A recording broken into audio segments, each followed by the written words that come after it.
Phlebotomy Technician Certification Practice Test. Question 1. After cleansing a venipuncture site with alcohol, when should the needle be inserted in the emergency department bay during a study session? Option A, immediately while the alcohol is wet. Option B, after blowing on the site. Option C, after wiping the area with a used gauze pad.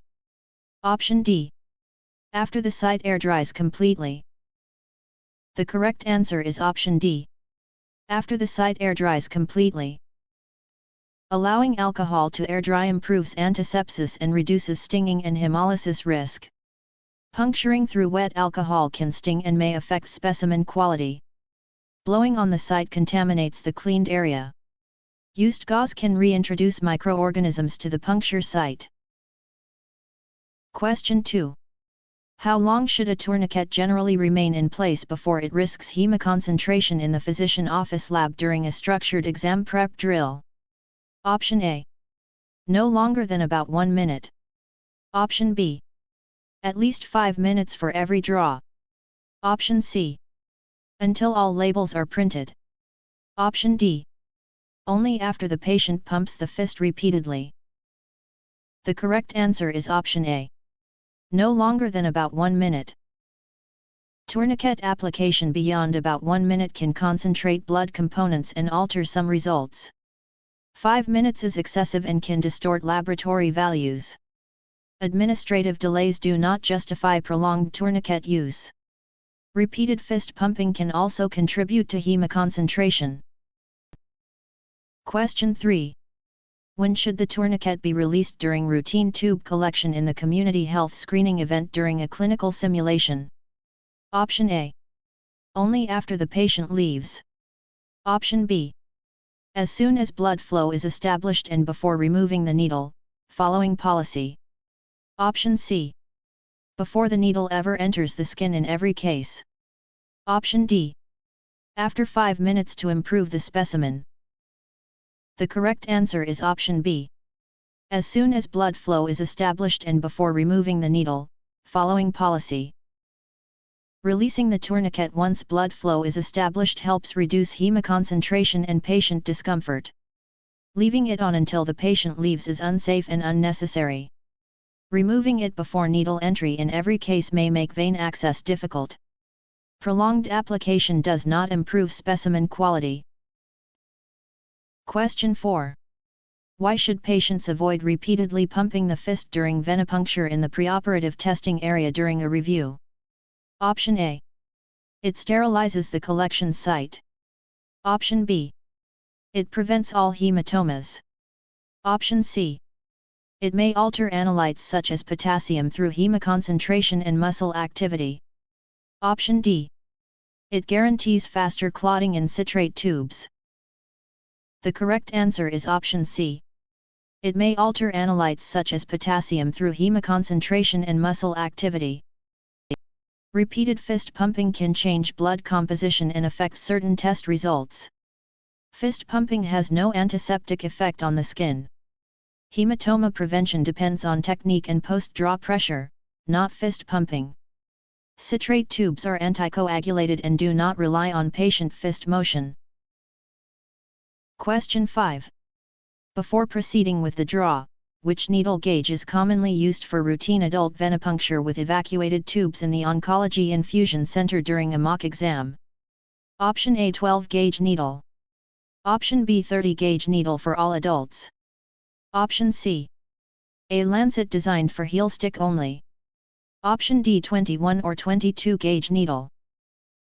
The correct answer is option D, 21 or 22-gauge needle. A 21 or 22-gauge needle usually provides adequate flow while limiting trauma for routine adult veins. A 12-gauge needle is unnecessarily large and traumatic for routine phlebotomy. A 30-gauge needle is too small for standard evacuated tube collection and may slow flow. A heel stick lancet is not used for routine venipuncture. Question 6.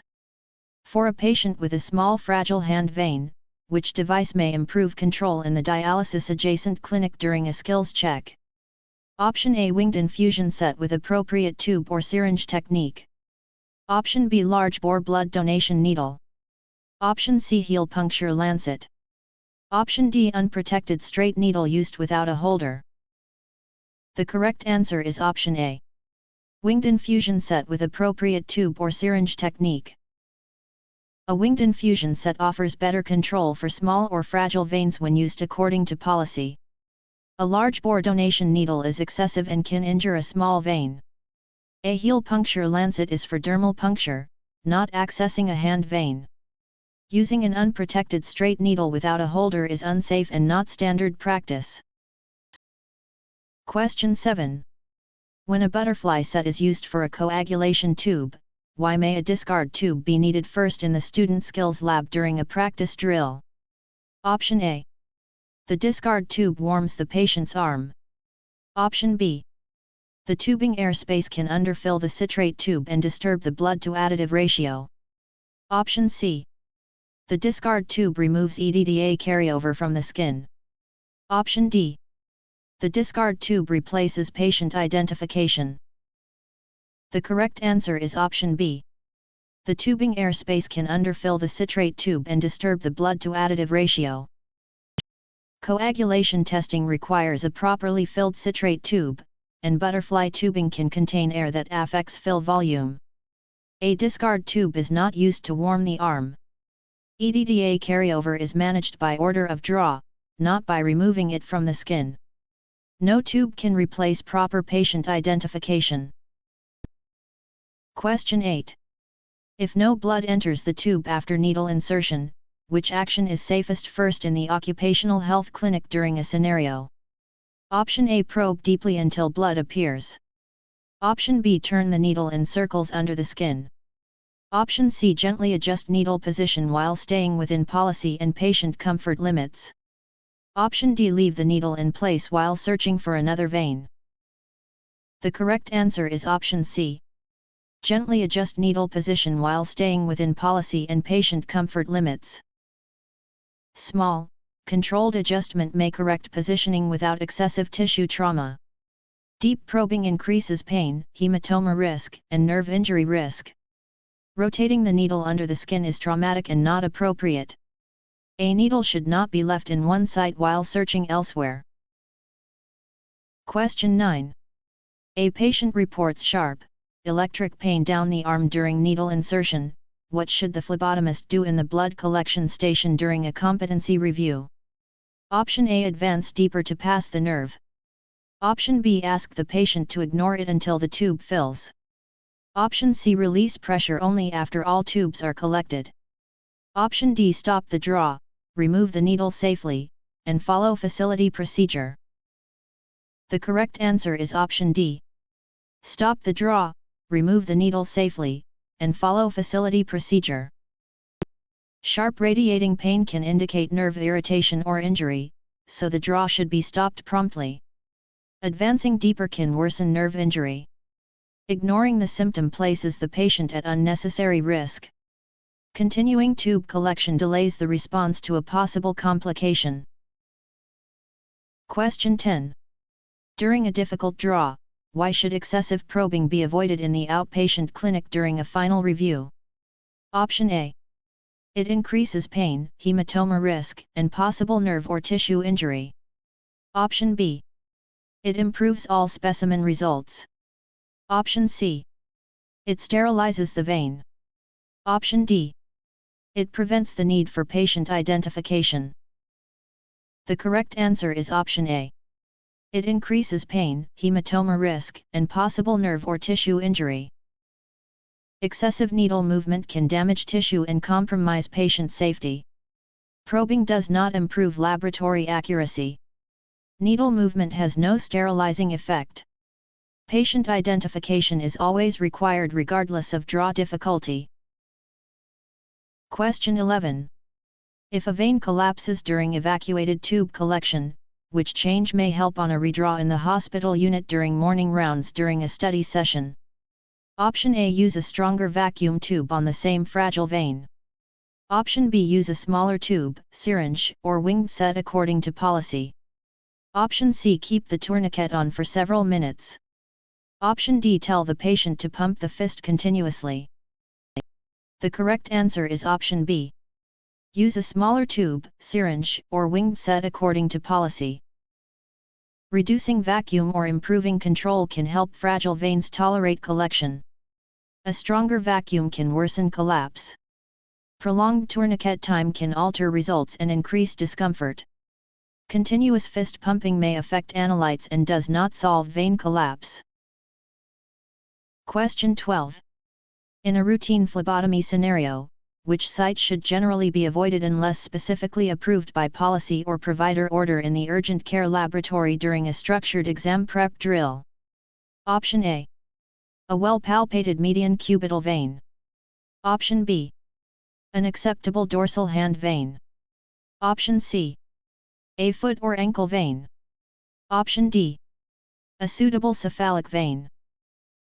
The correct answer is option C. A foot or ankle vein. Foot or ankle draws carry higher complication risk and often require special approval. The median cubital vein is a common routine site when suitable.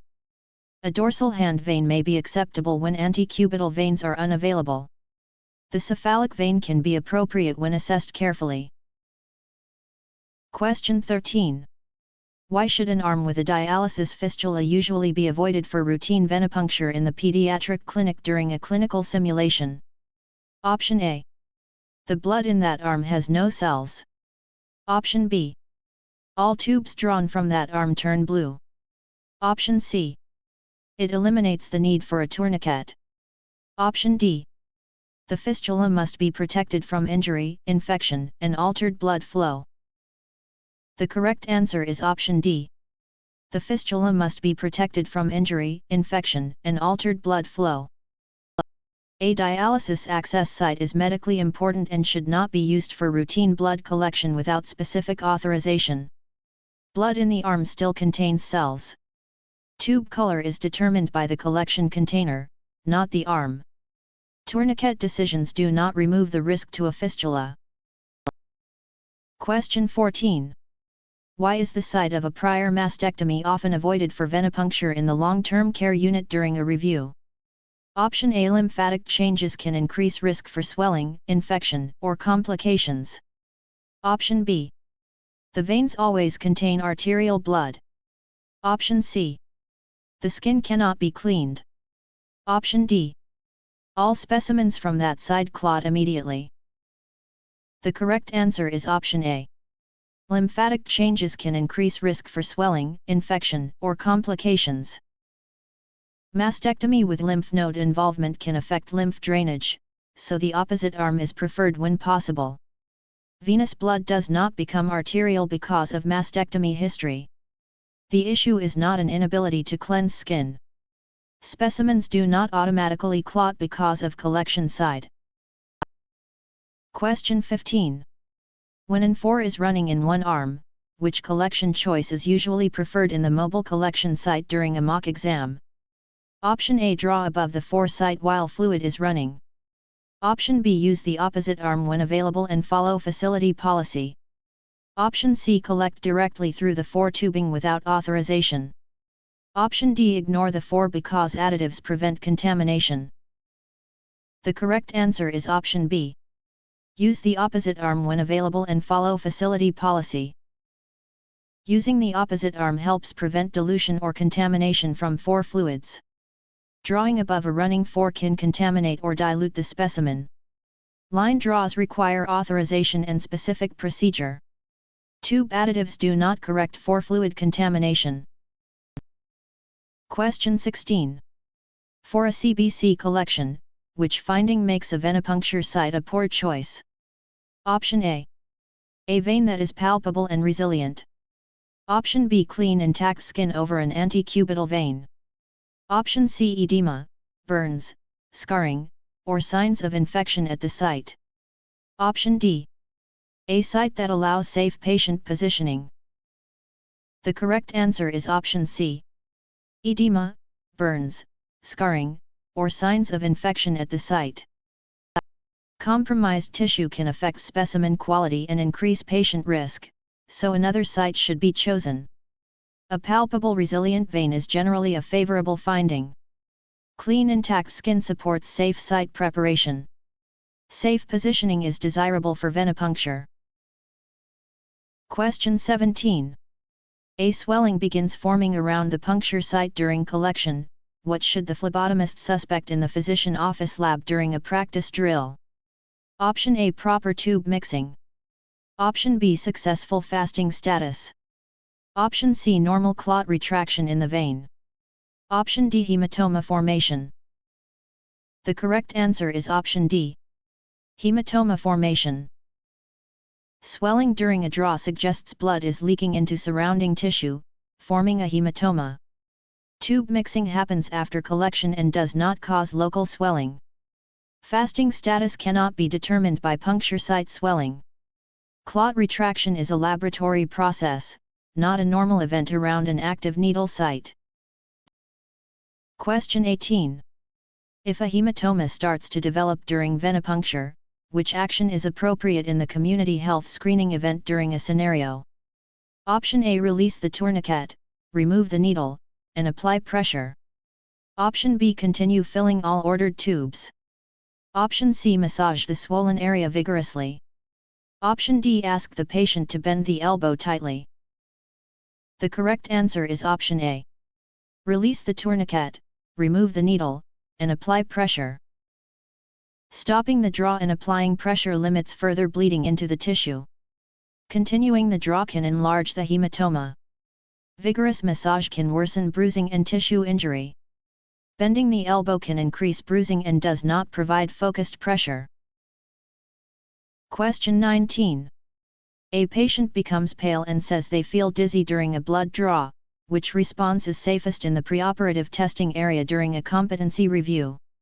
Option A, ask the patient to stand up and walk it off. Option B, stop the draw, remove the needle, lower the patient's head or position safely, and seek help as needed. Option C, leave the needle in while getting more tubes. Option D, give the patient food before removing the needle. The correct answer is option B. Stop the draw, remove the needle, lower the patient's head or position safely, and seek help as needed. Dizziness may signal syncope, so the priority is preventing injury and stopping the procedure safely. Standing can lead to a fall. Leaving the needle in place while symptoms progress increases injury risk. Food is not the first action while a needle is still in the arm. Question 20. After drawing a patient who takes anticoagulants, what post-puncture step is especially important in the oncology infusion center during a final review? Option A, skip pressure to avoid bruising. Option B, ask the patient to bend the elbow sharply. Option C, apply firm pressure longer and verify bleeding has stopped before bandaging. Option D, use the same bandage time for every patient without checking. The correct answer is option C. Apply firm pressure longer and verify bleeding has stopped before bandaging. Patients on anticoagulants may bleed longer, so pressure and reassessment help prevent continued bleeding or bruising. Skipping pressure increases bleeding risk. Bending the elbow can promote bruising instead of controlled pressure. A fixed time without checking may miss ongoing bleeding.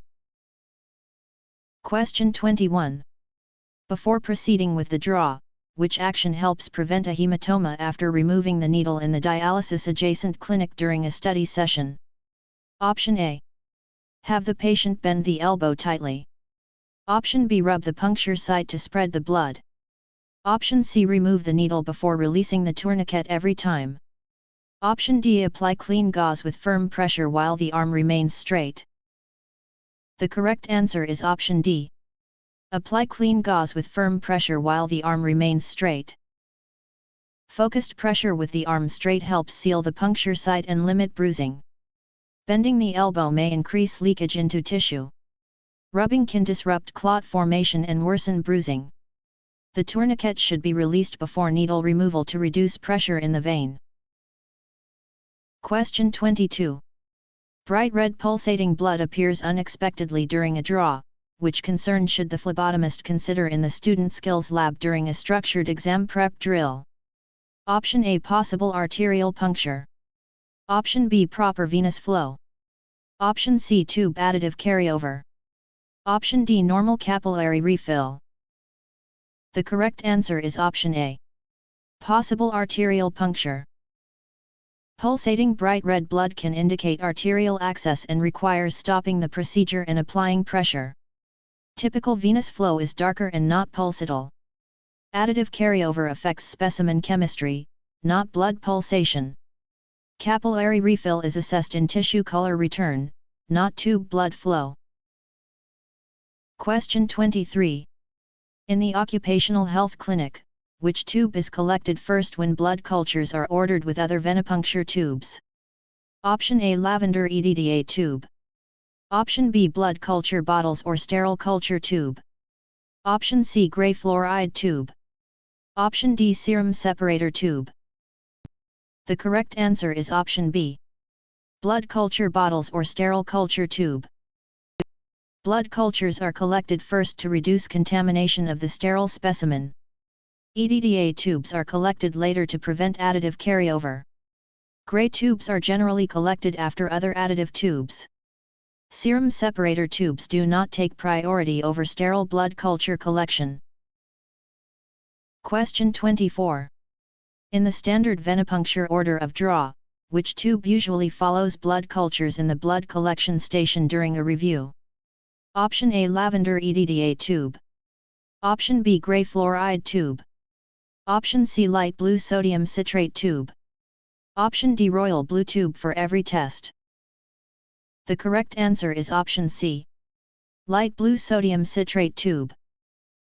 The light blue citrate tube is collected early to protect coagulation testing from additive contamination.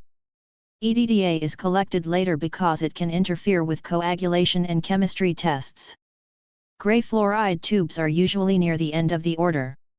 Royal blue tubes are used for specific trace element testing, not as the universal second tube. Question 25. To protect patient safety, which order is most appropriate for collecting blood cultures? Light blue, serum, green, lavender, and gray tubes in the outpatient clinic during a mock exam? Option A, lavender, gray, green, serum, light blue, blood cultures.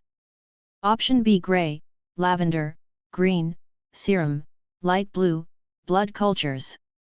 Option C, serum, lavender, blood cultures, gray, light blue, green.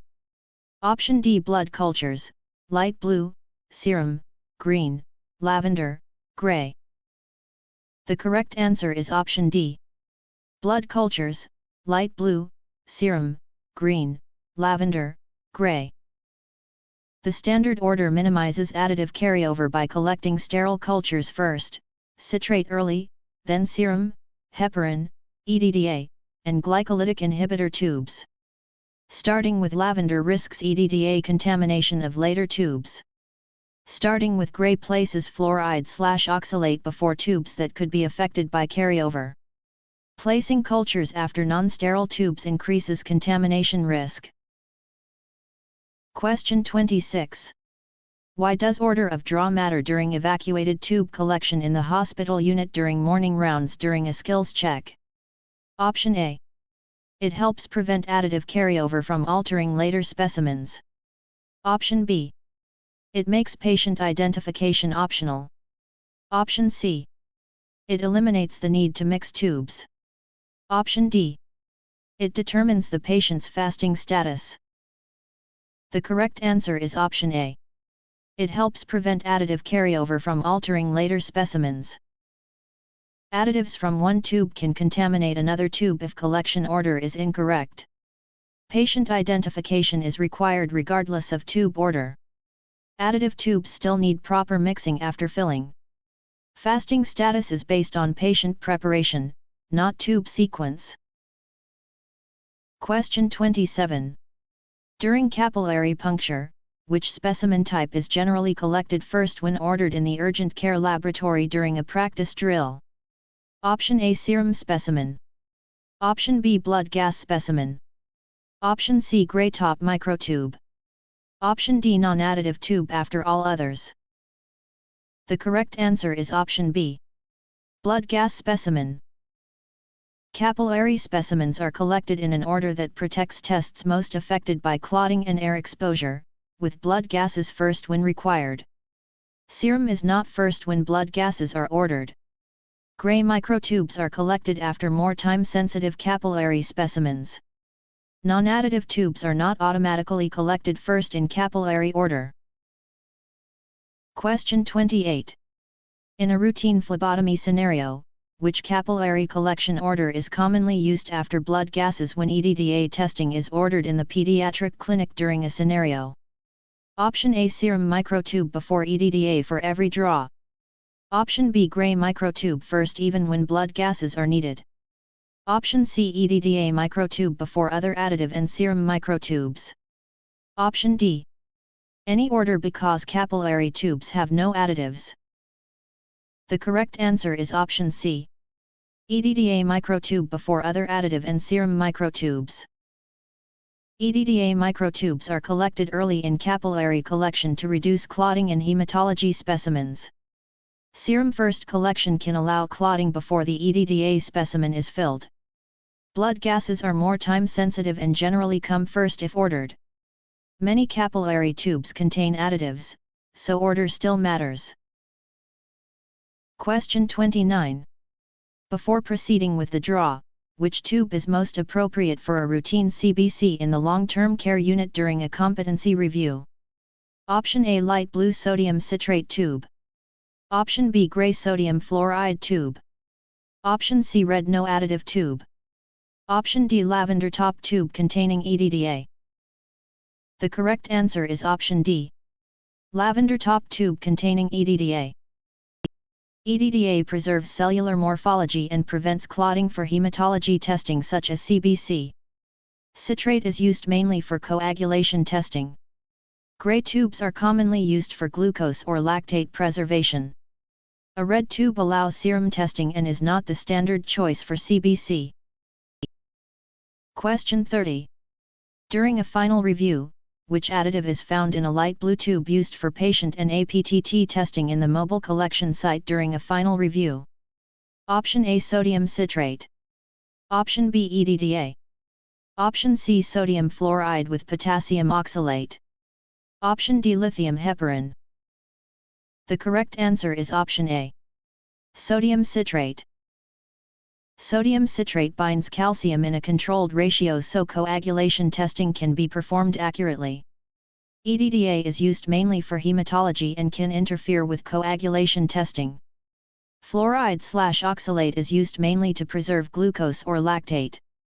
Heparin is used for plasma chemistry tests rather than routine patient or APTT tubes. Question 31. In the emergency department bay, which tube is commonly selected for many serum chemistry tests when gel separation is desired? Option A, lavender EDTA tube.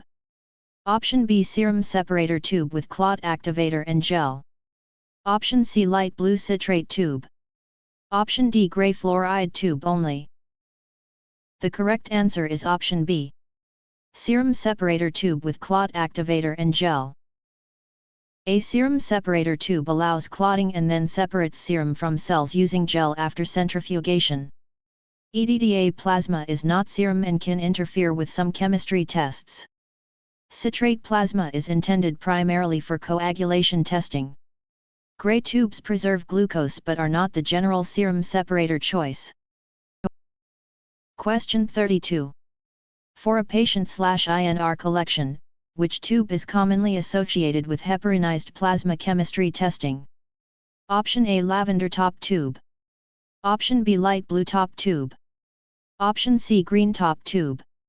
Option D, pink top tube. The correct answer is option C. Green top tube. Green top tubes commonly contain heparin, which prevents clotting and provides plasma for chemistry testing. Lavender tubes contain EDTA for hematology. Light blue tubes contain citrate for coagulation testing. Pink tubes contain EDTA and are commonly used for blood bank testing. Question 33. To protect patient safety, which tube is most commonly used for glucose preservation when testing may be delayed in the community health screening event during a clinical simulation? Option A, plain red tube only. Option B, light blue citrate tube. Option C, blood culture bottle. Option D, gray top tube with sodium fluoride and an anticoagulant. The correct answer is option D, gray top tube with sodium fluoride and an anticoagulant. Sodium fluoride inhibits glycolysis, helping preserve glucose concentration before analysis. A plain red tube does not contain glycolysis inhibitor. Citrate is used for coagulation studies, not routine glucose preservation. Blood culture bottles are for detecting microorganisms, not preserving glucose. Question 34. After reviewing the order, which tube is commonly used for blood bank testing such as type and screen in the preoperative testing area during a review? Option A, pink top EDTA tube. Option B, gray top fluoride tube. Option C, light blue citrate tube. Option D, green heparin tube for every blood bank test. The correct answer is option A, pink top EDTA tube. Pink top EDTA tubes are commonly used for blood bank specimens because they preserve cells and prevent clotting. Gray tubes are associated with glucose or lactate preservation. Light blue citrate tubes are for coagulation testing. Green heparin tubes are not the routine tube for type and screen. Question 35. When preparing for collection, which tube is generally collected for a blood culture specimen in the Oncology Infusion Center during a mock exam? Option A, lavender EDTA tube only. Option B, sterile blood culture bottle or SBS containing culture tube according to policy. Option C, gray fluoride tube. Option D, SST after clotting. The correct answer is option B, sterile blood culture bottle or SBS containing culture tube according to policy. Blood cultures require sterile collection into a culture system designed to support organism recovery. A lavender tube is not designed as the primary blood culture container. A gray tube preserves glucose and does not support blood culture protocols. An SST is for serum separation, not microorganism culture. Question 36. Why must a light blue citrate tube be filled to the proper level in the dialysis adjacent clinic during a skills check? Option A, the tube color changes if underfilled. Option B, EDTA needs extra room to mix. Option C, the blood to anticoagulant ratio must be correct for coagulation results. Option D, serum cannot clot unless the tube is full. The correct answer is option C, the blood to anticoagulant ratio must be correct for coagulation results. Coagulation testing depends on a precise citrate to blood ratio, commonly described as 1 part citrate to 9 parts blood. Tube color does not change to warn of underfilling. EDTA is not the additive in a light blue citrate tube. Light blue tubes contain anticoagulant and are not collected to obtain serum clotting. Question 37. After collecting an additive tube, how should it usually be mixed in the student skills lab during a practice drill? Option A, shake it hard until bubbles appear. Option B, leave it unmixed until centrifugation. Option C, open the stopper and stir with a wooden applicator. Option D, gently invert the tube the recommended number of times. The correct answer is option D, gently invert the tube the recommended number of times. Gentle inversion evenly distributes additive while reducing cell trauma. Vigorous shaking can cause hemolysis. Failure to mix can allow clotting or poor additive action. Opening a tube risks exposure, contamination, and specimen loss. Question 38. During a scenario, which problem can occur if a lavender EDTA tube is not mixed soon after filling in the occupational health clinic during a scenario? Option A, microclots may form and make hematology results unreliable. Option B, the tube becomes sterile for culture. Option C, the specimen turns into serum. Option D, the sodium citrate ratio improves. The correct answer is option A, Microclots may form and make hematology results unreliable. EDDA must contact the blood promptly to prevent clot formation in hematology specimens. Mixing does not create sterility for culture testing. A lavender tube is intended for anticoagulated whole blood or plasma, not serum. Sodium citrate is not the additive in a lavender EDDA tube. Question 39. In the blood collection station, which practice helps reduce hemolysis during a routine thyroid panel collection? Option A. Force blood rapidly through a small needle. Option B. Use appropriate needle size and gently invert tubes instead of shaking them. Option C. Shake additive tubes vigorously. Option D. Pull back a syringe plunger as hard as possible. The correct answer is option B. Use appropriate needle size and gently invert tubes instead of shaking them. Gentle handling and appropriate equipment reduce red blood cell rupture. Forcing blood through a small needle can damage cells. Vigorous shaking is a common cause of hemolysis. Excessive syringe force can rupture cells and compromise results. Question 40. For a hemoglobin A1C collection, which laboratory result is especially affected by hemolysis because red cells release intracellular contents? Option A. Patient date of birth becomes invalid. Option B. Tube expiration date is extended.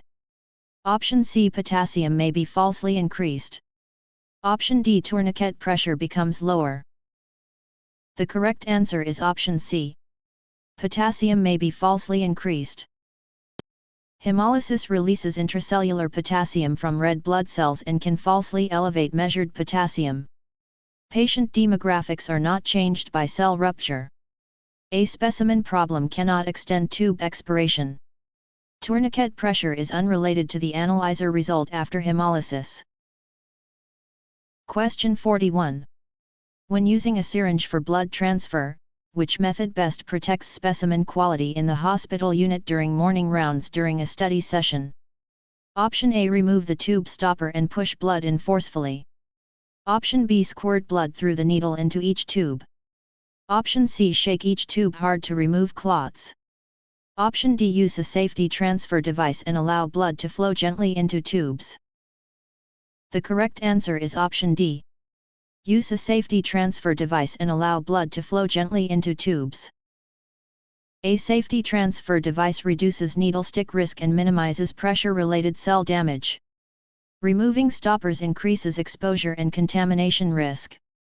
Pushing blood through a needle can cause hemolysis and Sharp's injury. Shaking tubes can rupture cells and worsen specimen quality. Question 42.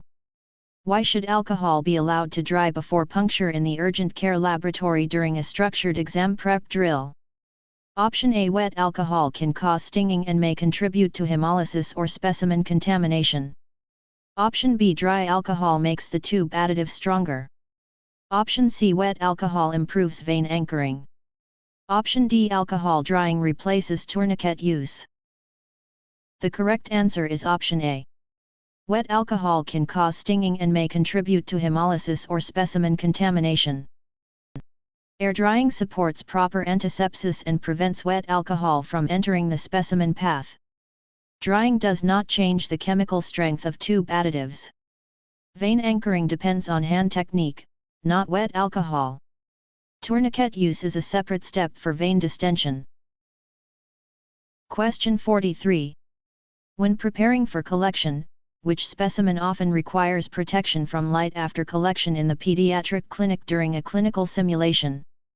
Option A. CBC specimen for platelet count. Option B. bilirubin specimen. Option C. Routine sodium citrate coagulation tube.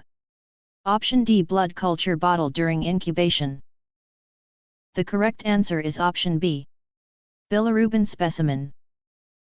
Bilirubin is light sensitive and may decrease if the specimen is exposed to light. CBC specimens require mixing and timely testing, not routine light protection for platelet count. Citrate coagulation specimens require correct fill and processing, not light protection as the key issue.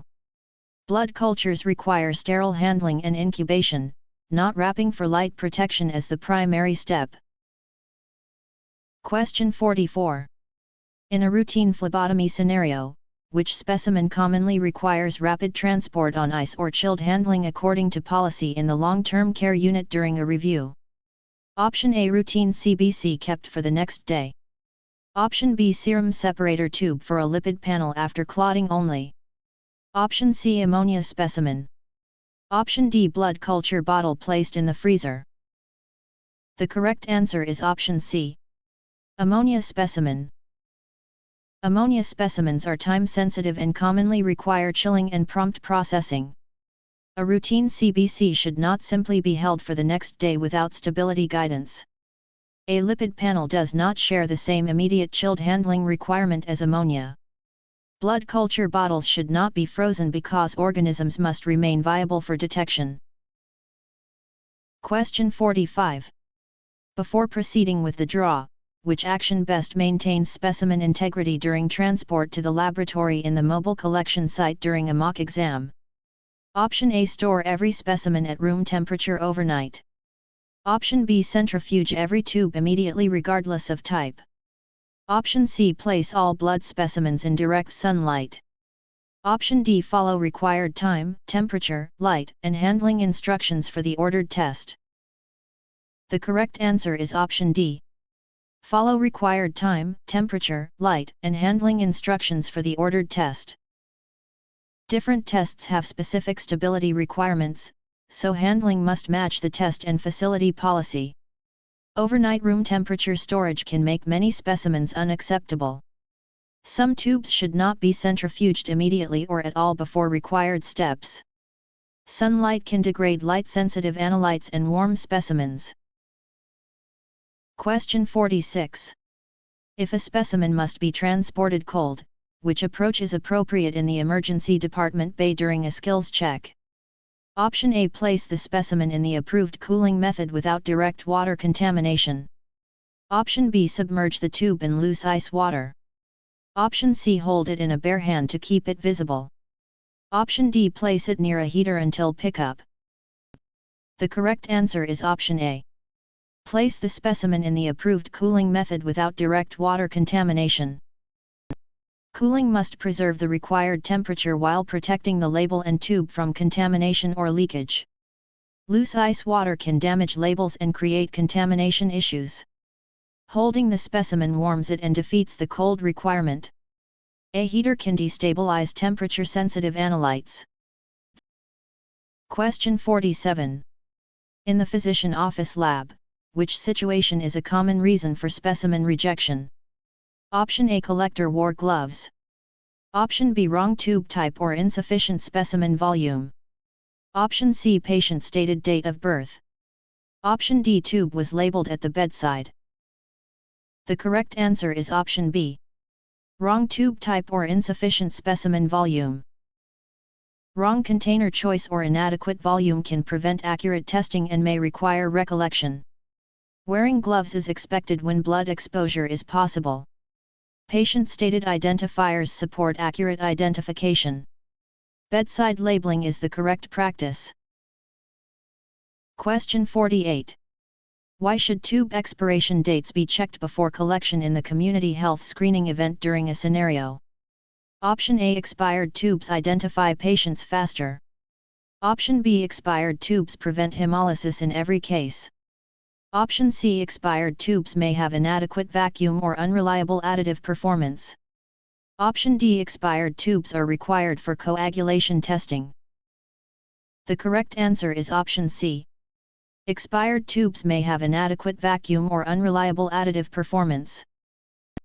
Tube vacuum and additive quality can decline after expiration, compromising specimen volume or test accuracy. Expiration dates do not help verify identity. No expired tube can guarantee hemolysis prevention. Coagulation testing requires properly filled, unexpired citrate tubes. Question 49. A patient scheduled for a fasting lipid panel says they ate breakfast.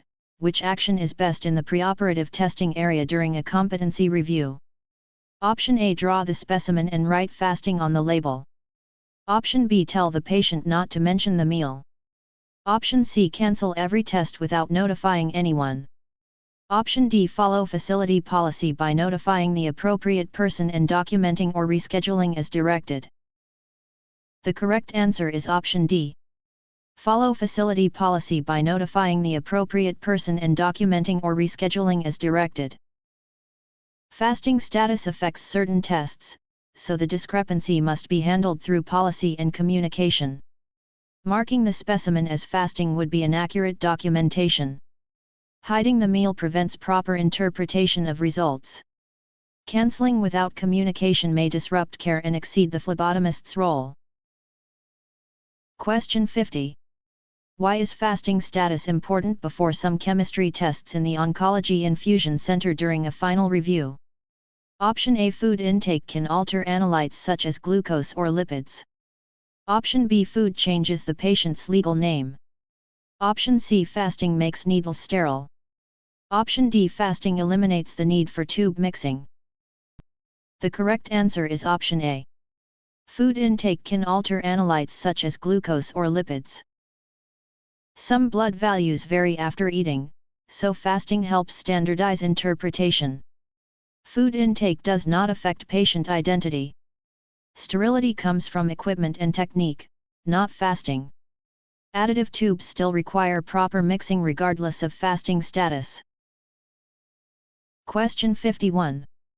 For a medication trough level, when is the specimen usually collected in the dialysis adjacent clinic during a study session? Option A. Immediately after the medication is swallowed. Option B. Immediately before the next scheduled dose. Option C. At any random time during the day. Option D. Only after the medication is discontinued for a week. The correct answer is option B. Immediately before the next scheduled dose. A trough measures the lowest drug concentration, typically just before the next dose. Immediately after dosing reflects absorption or peak timing, not trough. Random timing can make therapeutic drug results difficult to interpret. Stopping medication for a week is not the routine way to collect a trough. Question 52. During a glucose tolerance test, why must collection times be followed carefully in the student skills lab during a structured exam prep drill? Option A. Any time is acceptable if the tubes are gray. Option B. Timing only matters after the last tube. Option C. Timed results show how the body responds to a measured glucose dose. Option D. The patient should eat between timed draws to stay comfortable. The correct answer is option C. Timed results show how the body responds to a measured glucose dose. Glucose tolerance testing depends on comparing specimens at specific intervals after glucose administration. Tube type does not remove the need for precise timing. Every scheduled interval matters for interpretation. Eating during the test can invalidate the glucose response pattern. Question 53. Before proceeding with the draw, which documentation is especially important for a timed specimen in the occupational health clinic during a clinical simulation? Option A. The phlebotomist's favorite tube brand. Option B. Only the patient's room number. Option C. A note saying collected sometime today. Option D. Exact collection time recorded on the label or requisition according to policy. The correct answer is option D. Exact collection time recorded on the label or requisition according to policy. Timed tests require accurate collection time so results can be interpreted correctly. Tube brand does not communicate timing. Room number is not a valid substitute for collection time. Vague timing can make the specimen clinically unreliable. Question 54. Before collecting blood cultures, why is careful skin antisepsis critical in the blood collection station during a review? Option A. It reduces contamination that could cause a false positive culture. Option B. It makes EDTA tubes clot faster. Option C. It eliminates the need for sterile bottles. Option D. It changes venous blood into arterial blood.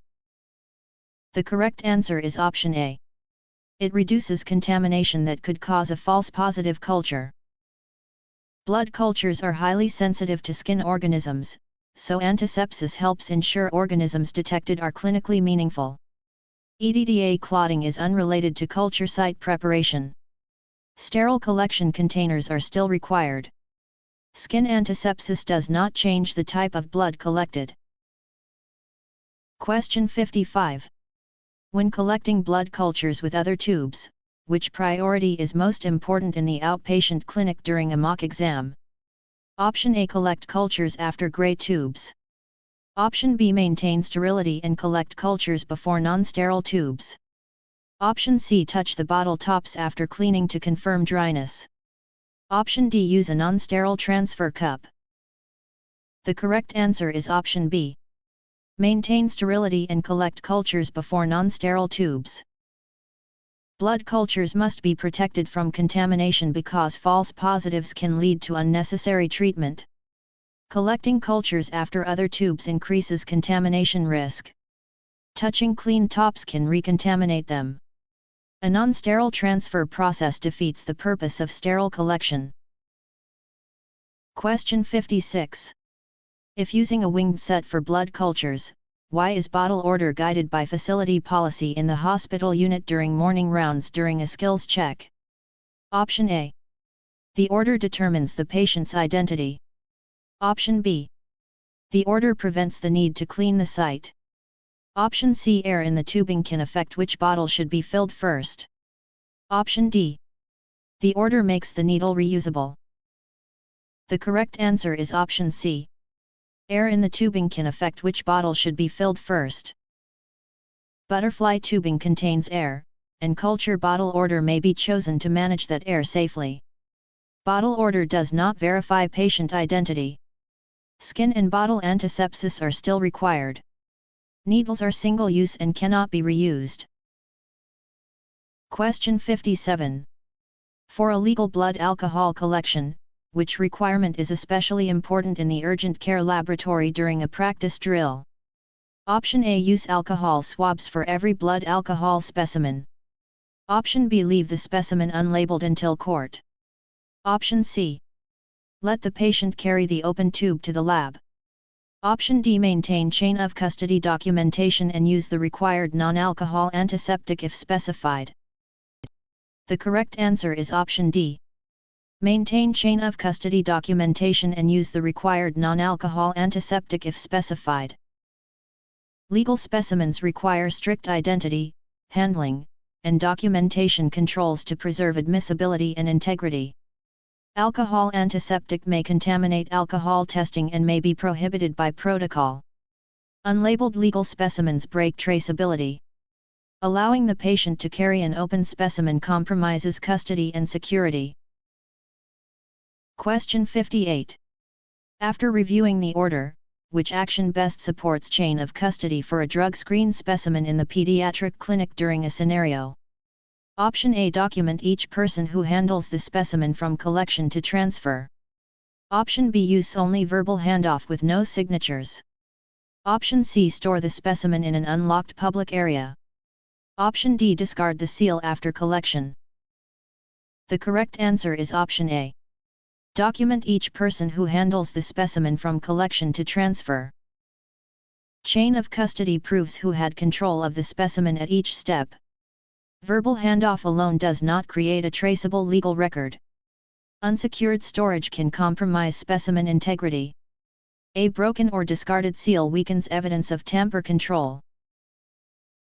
Question 59. Why are tamper-evident seals used on forensic or workplace testing specimens in the long-term care unit during a competency review? Option A. They replace patient consent. Option B.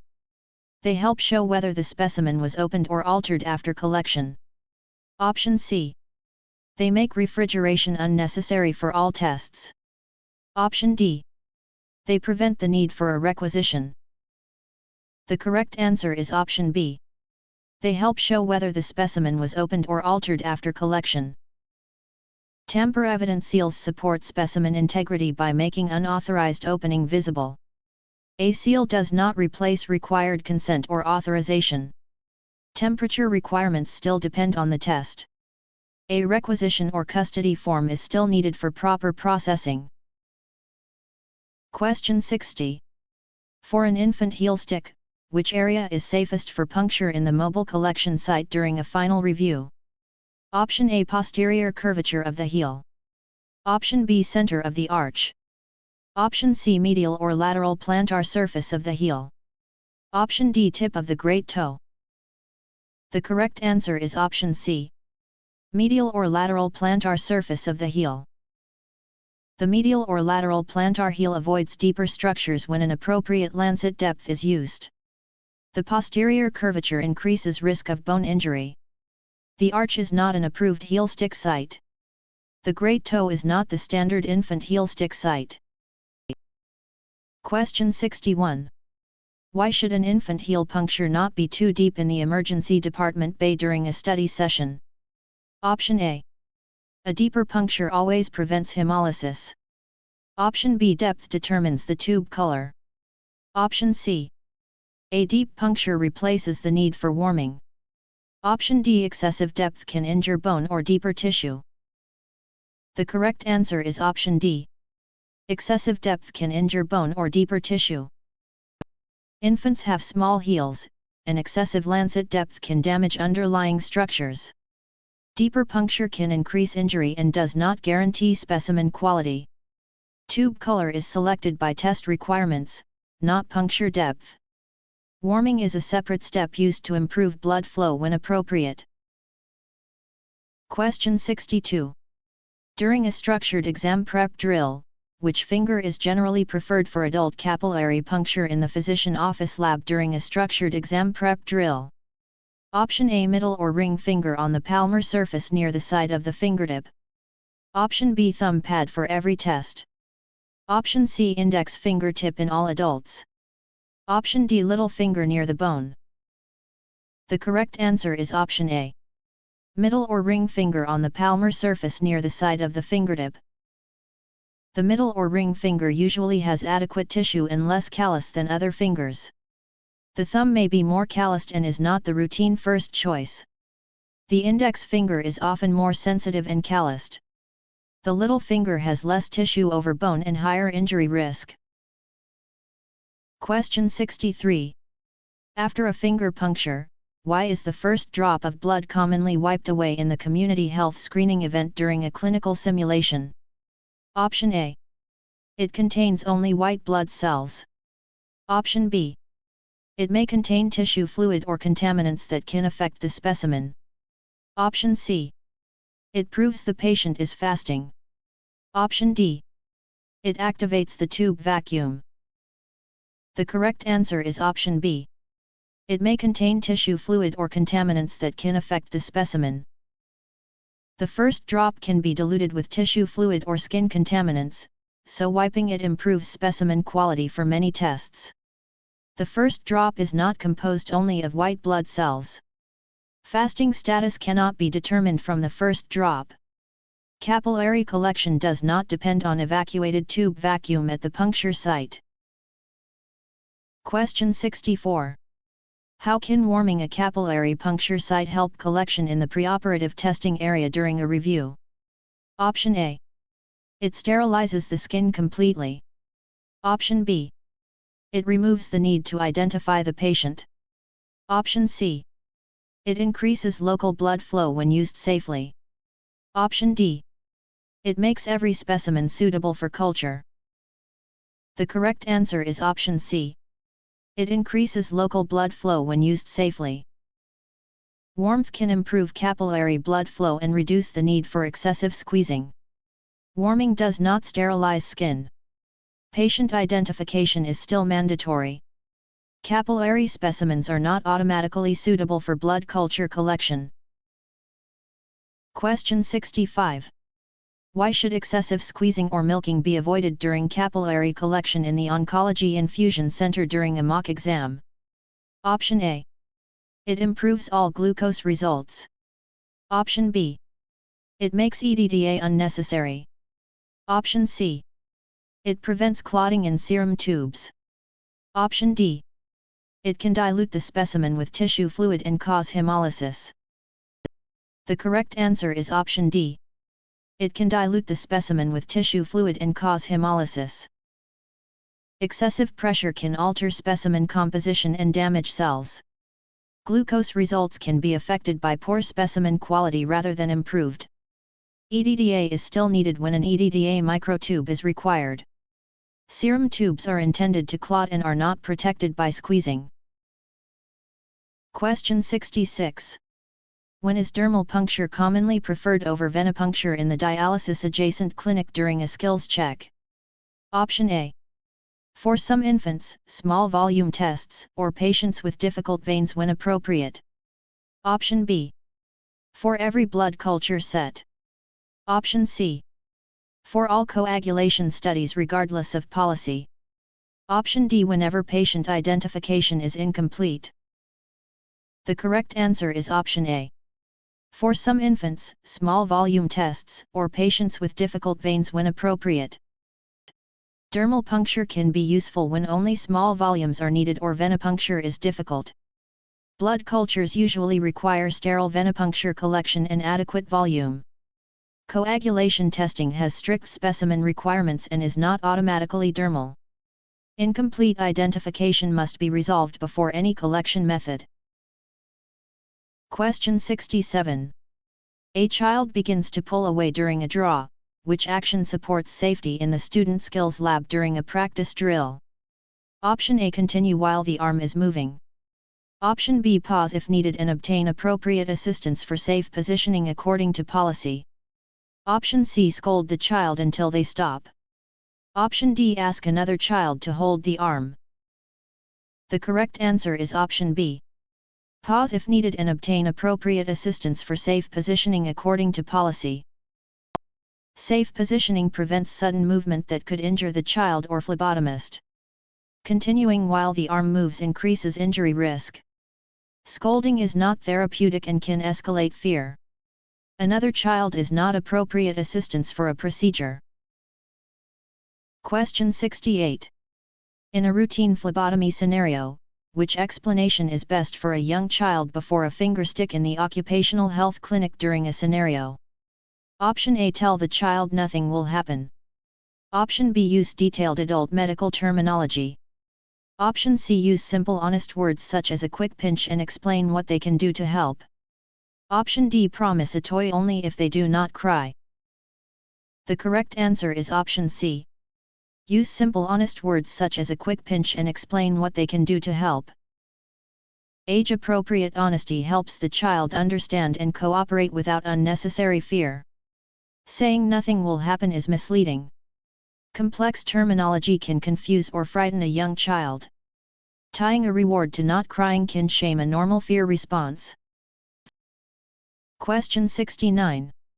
For an older adult with fragile veins, which technique is most appropriate in the blood collection station during a competency review? Option A. Slap the site hard to make veins appear. Option B. Use the largest needle available. Option C. Leave the tourniquet on for several minutes. Option D. Use gentle anchoring and consider a smaller needle or controlled collection device. The correct answer is option D. Use gentle anchoring and consider a smaller needle or controlled collection device. Fragile veins need careful stabilization and equipment that reduces trauma or collapse. Slapping can injure delicate skin and is unprofessional. A large needle can worsen trauma. Prolonged tourniquet time increases hemoconcentration and bruising risk. Question 70. Why should adhesive bandages be used carefully on some older adults in the outpatient clinic during a final review? Option A. Fragile skin can tear when adhesive is removed. Option B. Adhesive changes the blood type. Option C. Older adults never need pressure after draws. Option D. Bandages prevent all anticoagulant bleeding. The correct answer is option A. Fragile skin can tear when adhesive is removed. Aging skin may be thin and easily damaged, so pressure wrap or gentle dressing choices may be needed. Adhesive has no effect on blood type. Older adults still need pressure until bleeding stops. A bandage does not eliminate bleeding risk, especially with anticoagulants. Question 71. Before assembling equipment for a electrolyte panel draw, which item should be checked? Option A. Only the color of the chair. Option B. Tube type, expiration date, needle safety device, and requisition requirements. Option C. The patient's favorite beverage. Option D. The brand of wall clock in the room. The correct answer is option B. Tube type, expiration date, needle safety device, and requisition requirements.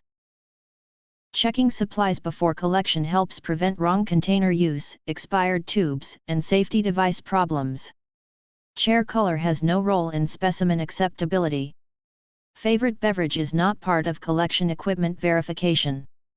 The wall clock brand does not confirm correct supplies or orders. Question 72.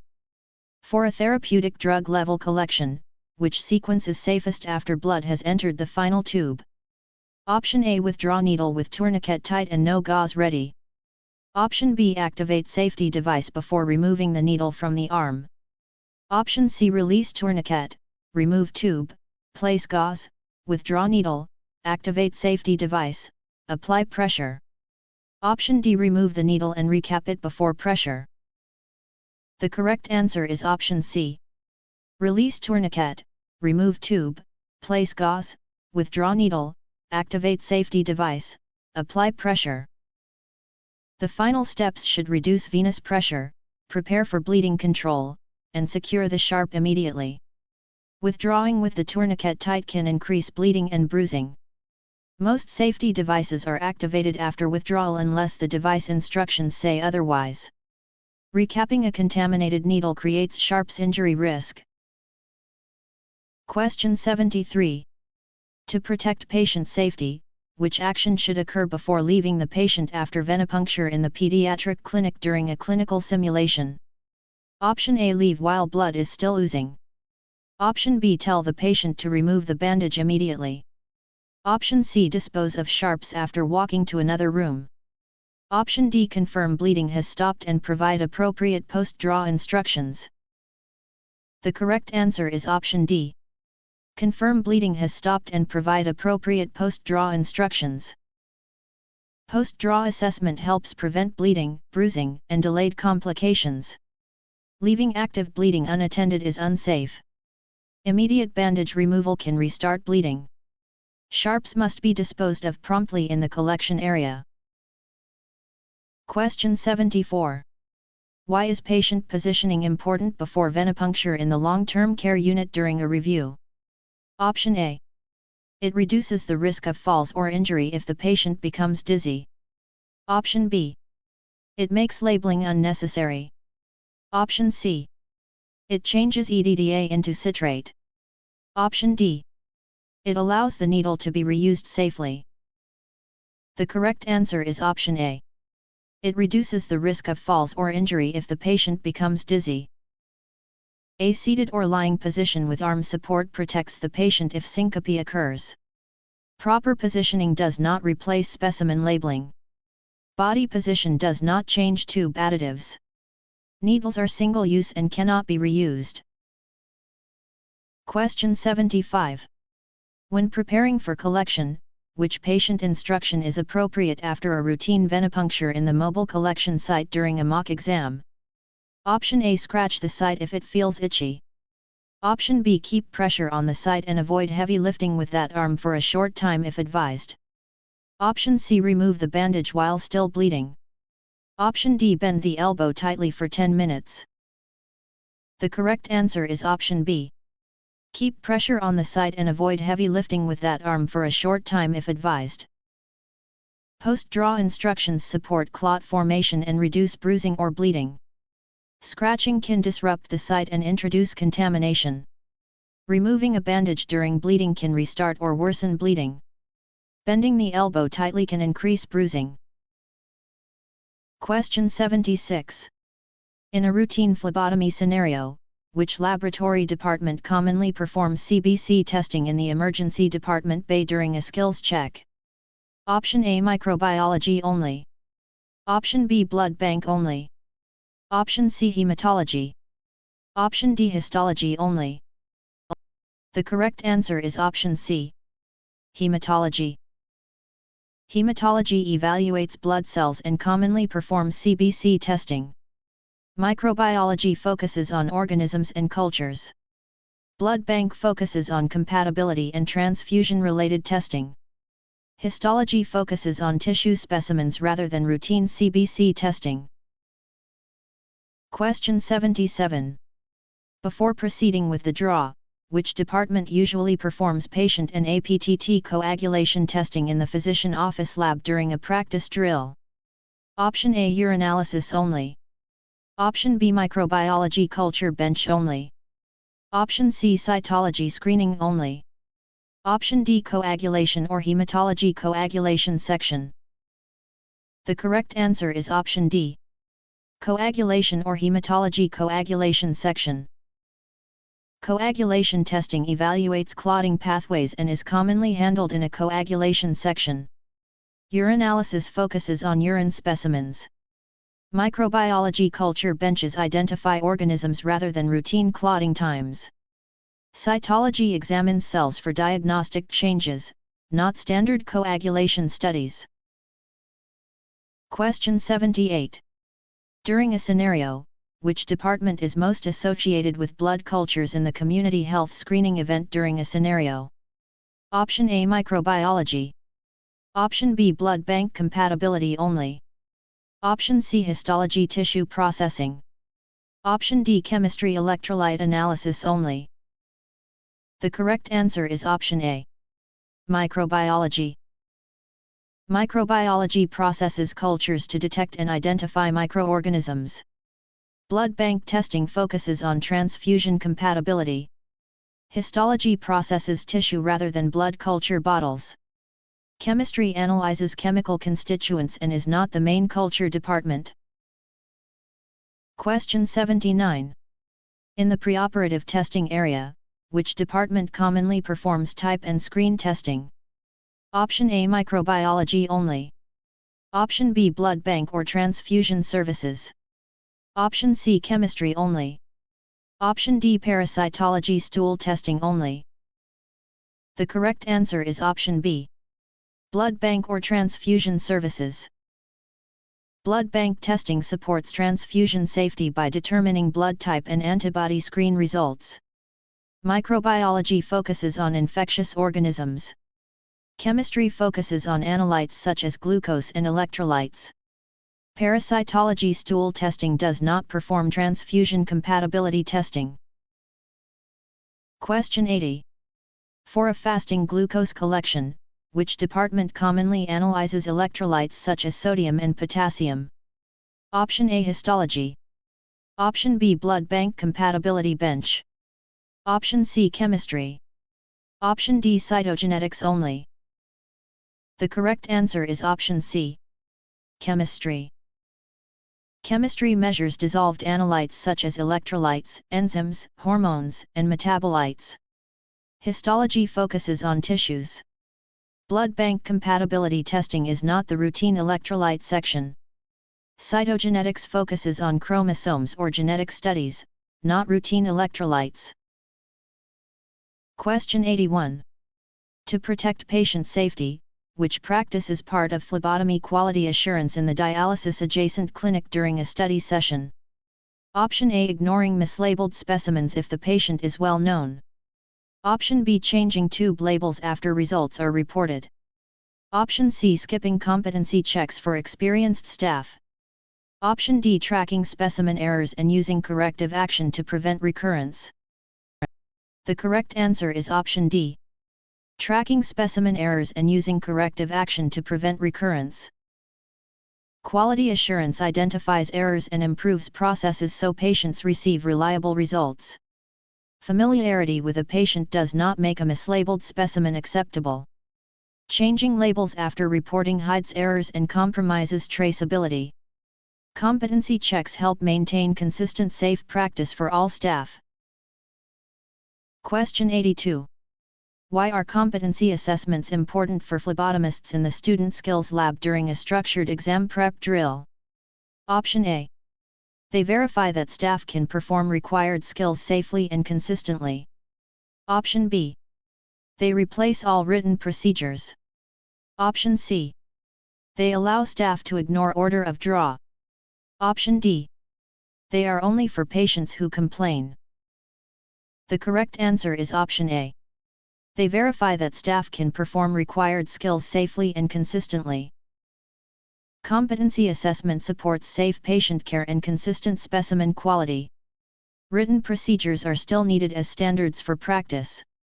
Order of draw remains important regardless of competency status. Competency is a proactive quality process, not only a reaction to complaints. Question 83. When preparing for collection, which error should be reported through the facility's quality process in the occupational health clinic during a clinical simulation? Option A. A patient correctly states their date of birth. Option B. A specimen collected in the wrong tube type. Option C. A tube is mixed according to instructions. Option D. A needle safety device is activated after use. The correct answer is option B. A specimen collected in the wrong tube type. Wrong tube collection can cause test cancellation or inaccurate results and should be tracked for improvement. Correct identity confirmation is expected practice, not an error. Proper tube mixing supports quality. Activating a safety device after use is the intended safety behavior. Question 84. In a routine phlebotomy scenario, which activity is commonly associated with CLIA waived point-of-care testing in the blood collection station during a review? Option A. Changing the test procedure to save time. Option B. Reporting results without controls when controls are required. Option C. Following manufacturer instructions and documenting quality control for a simple approved test. Option D. Using expired test strips because they look normal. The correct answer is option C. Following manufacturer instructions and documenting quality control for a simple approved test. Waived testing is simple but still requires following instructions, QC, and documentation. Modifying the procedure can invalidate the test category and results. Skipping required controls undermines result reliability. Expired strips may produce inaccurate results even if they look acceptable. Question 85. Before performing a fingerstick glucose test, which step supports accurate point-of-care results in the outpatient clinic during a mock exam? Option A. Use a strip from an unlabeled loose container. Option B. Skip patient identification because the device stores results. Option C. Apply disinfectant and test before the site dries. Option D. Confirm test strip expiration and run required quality control according to policy. The correct answer is option D.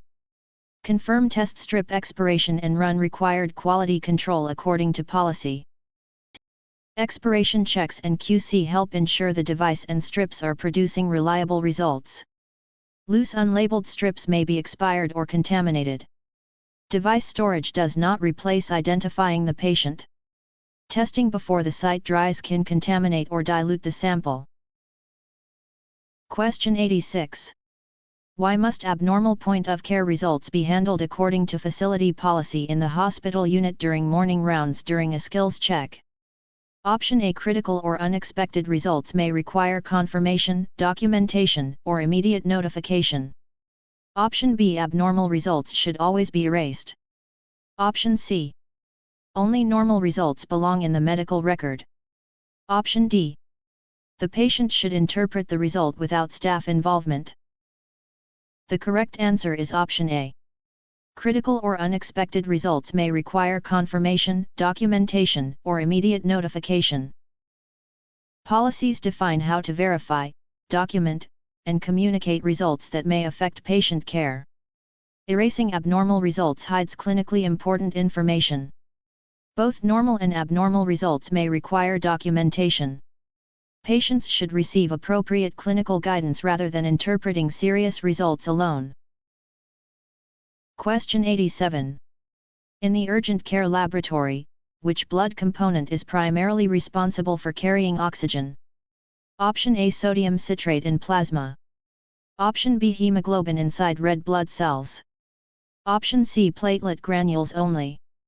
Option D, tube separation gel. The correct answer is option B. Hemoglobin inside red blood cells. Hemoglobin within red blood cells binds and transports oxygen throughout the body. Sodium citrate is a tube additive, not an oxygen carrier. Platelets help hemostasis but do not primarily transport oxygen. Separation gel is part of a tube system, not a blood component.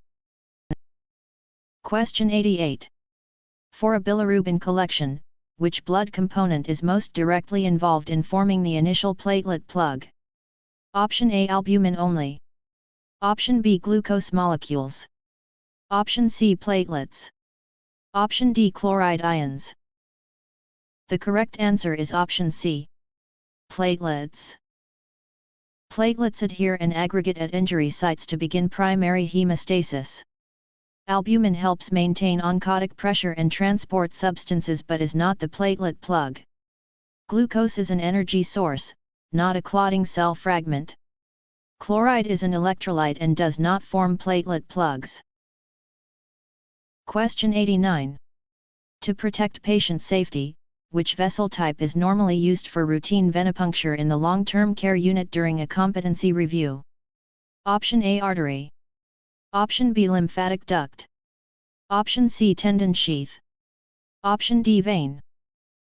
The correct answer is option D. Vein. Veins are lower pressure vessels that are routinely accessed for diagnostic blood collection. Arterial puncture is a different procedure and not routine venipuncture. Lymphatic ducts do not provide venous blood specimens. A tendon sheath is not a blood vessel and must be avoided. Question 90. Why is the basilic vein approached with extra caution in the mobile collection site during a final review? Option A. It lies near nerves and arteries in the antecubital area. Option B. It contains no venous blood. Option C. It always has a built-in tourniquet. Option D. It cannot be palpated in any patient. The correct answer is option A. It lies near nerves and arteries in the antecubital area. The basilic area has nearby structures that increase the consequence of poor needle placement. The basilic vein does contain venous blood. No vein has a built-in tourniquet. The vein may be palpable, but caution is still needed because of anatomy. Question 91. When preparing for collection, which term describes stopping bleeding after vessel injury in the emergency department bay during a study session? Option A, hemolysis. Option B, hemostasis. Option C, glycolysis. Option D, hemoconcentration. The correct answer is option B. Hemostasis. Hemostasis is the process that stops bleeding through vascular response, platelets, and coagulation. Hemolysis is red cell rupture. Glycolysis is glucose metabolism by cells. Hemoconcentration is increased concentration of blood components from fluid shifts. Question 92. A clotted lavender tube is received for CBC testing. Why is recollection usually needed in the physician office lab during a structured exam prep drill? Option A, clotting proves the patient was fasting. Option B, clots improve automated CBC accuracy. Option C, clots trap cells and make cell counts unreliable. Option D, lavender tubes are supposed to clot before testing. The correct answer is option C. Clots trap cells and make cell counts unreliable. CBC testing requires a well-mixed anticoagulated specimen so cells remain evenly suspended. Fasting status is unrelated to clot formation in an EDTA tube. Clots can block analyzers or distort cell counts. Lavender tubes contain EDTA and should not clot when properly mixed and filled. Question 93. An underfilled light blue tube arrives for patient testing.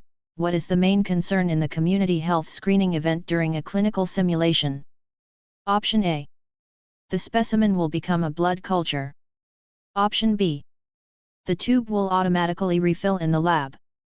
Option C. The patient's identity becomes verified. Option D. Excess citrate relative to blood may alter coagulation results. The correct answer is option D. Excess citrate relative to blood may alter coagulation results. Underfilling changes the anticoagulant to blood ratio and can make coagulation results inaccurate. A citrate tube cannot become a blood culture bottle. Tubes do not refill after collection. Fill volume has no role in verifying identity. Question 94. During a review, which additive can falsely increase potassium if carried into a chemistry tube in the preoperative testing area during a review? Option A. Potassium EDTA. Option B. Clot activator gel only. Option C. Sodium fluoride without potassium. Option D. Sterile culture broth only. The correct answer is option A. Potassium EDTA. Potassium EDTA carryover can contaminate chemistry specimens and falsely elevate potassium while lowering calcium. Gel itself does not add potassium in the same way EDTA contamination does. Sodium fluoride is associated with glucose preservation, not potassium EDTA effects. Culture broth is used for organism recovery and is not the classic potassium carryover problem. Question 95. In the Oncology Infusion Center, which tube should generally be collected before a lavender EDTA tube in venipuncture order? Option A. Gray fluoride tube after lavender only. Option B. Green heparin tube. Option C. Another lavender tube for every test. Option D. No tube because EDTA always comes first. The correct answer is option B. Green heparin tube. In the standard sequence, heparin tubes are collected before EDTA tubes to limit additive carryover effects. Gray tubes generally follow EDTA, not precede it as the key before lavender tube. Collecting another lavender tube does not answer the order requirement. EDTA does not always come first and can interfere with later tests. Question 96. For a type and screen collection, which instruction is commonly given for a fasting blood test unless policy says otherwise? Option A. Drink sugary beverages before arrival. Option B. Chew gum with sugar during the fast. Option C. Avoid food and most beverages except water for the required fasting period. Option D. Eat a small snack because it will not matter. The correct answer is option C. Avoid food and most beverages except water for the required fasting period. Fasting helps standardize results for tests affected by recent food intake. Sugary beverages can alter glucose and other chemistry results. Sugared gum can break the fast for some testing instructions. A snack can invalidate fasting status for tests that require it. Question 97. If a timed specimen is collected late, which action is most appropriate in the student skills lab during a practice drill?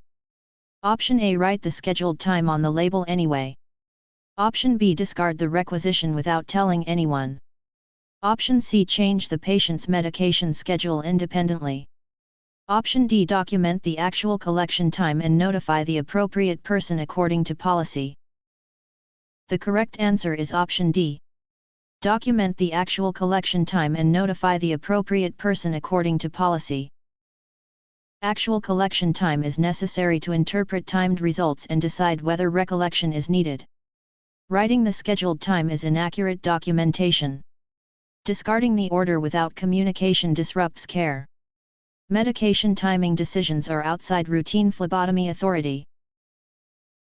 Question 98. After reviewing the order, which action increases the chance of blood culture contamination in the occupational health clinic during a scenario? Option A. Repulpating the cleansed site with an unclean glove before needle insertion. Option B. Allowing antiseptic to dry. Option C. Using sterile culture bottles. Option D. Collecting cultures before other tubes. The correct answer is option A. Repulpating the cleansed site with an unclean glove before needle insertion. Touching the disinfected site with an unclean glove can reintroduce skin organisms. Allowing antiseptic to dry supports effective skin preparation. Sterile bottles help maintain specimen integrity. Collecting cultures first helps reduce contamination from other tubes. Question 99. When preparing for collection, which behavior is outside appropriate phlebotomy scope in a routine collection setting in the blood collection station during a competency review? Option A. Verifying patient identity. Option B. Interpreting the diagnosis and changing the provider's order independently. Option C. Labeling the specimen at the bedside. Option D. Reporting a specimen problem to the supervisor. The correct answer is option B. Interpreting the diagnosis and changing the provider's order independently. Phlebotomists collect and handle specimens but do not independently diagnose or alter provider orders. Identity verification is a core phlebotomy responsibility. Bedside labeling is expected practice. Reporting problems supports patient safety and quality assurance. Question 100. A patient asks when results will be ready. Which response is most appropriate? Option A. Guess a diagnosis from the tube color. Option B. Promise exact results in 5 minutes for every test. Option C. Explain that the laboratory or provider will report results according to facility process. Option D. Tell the patient results are not their concern. The correct answer is option C. Explain that the laboratory or provider will report results according to facility process. The phlebotomist can provide general process information without interpreting or promising results outside their role. Tube color does not allow diagnosis. Turnaround time varies by test and setting, so a universal promise is unsafe.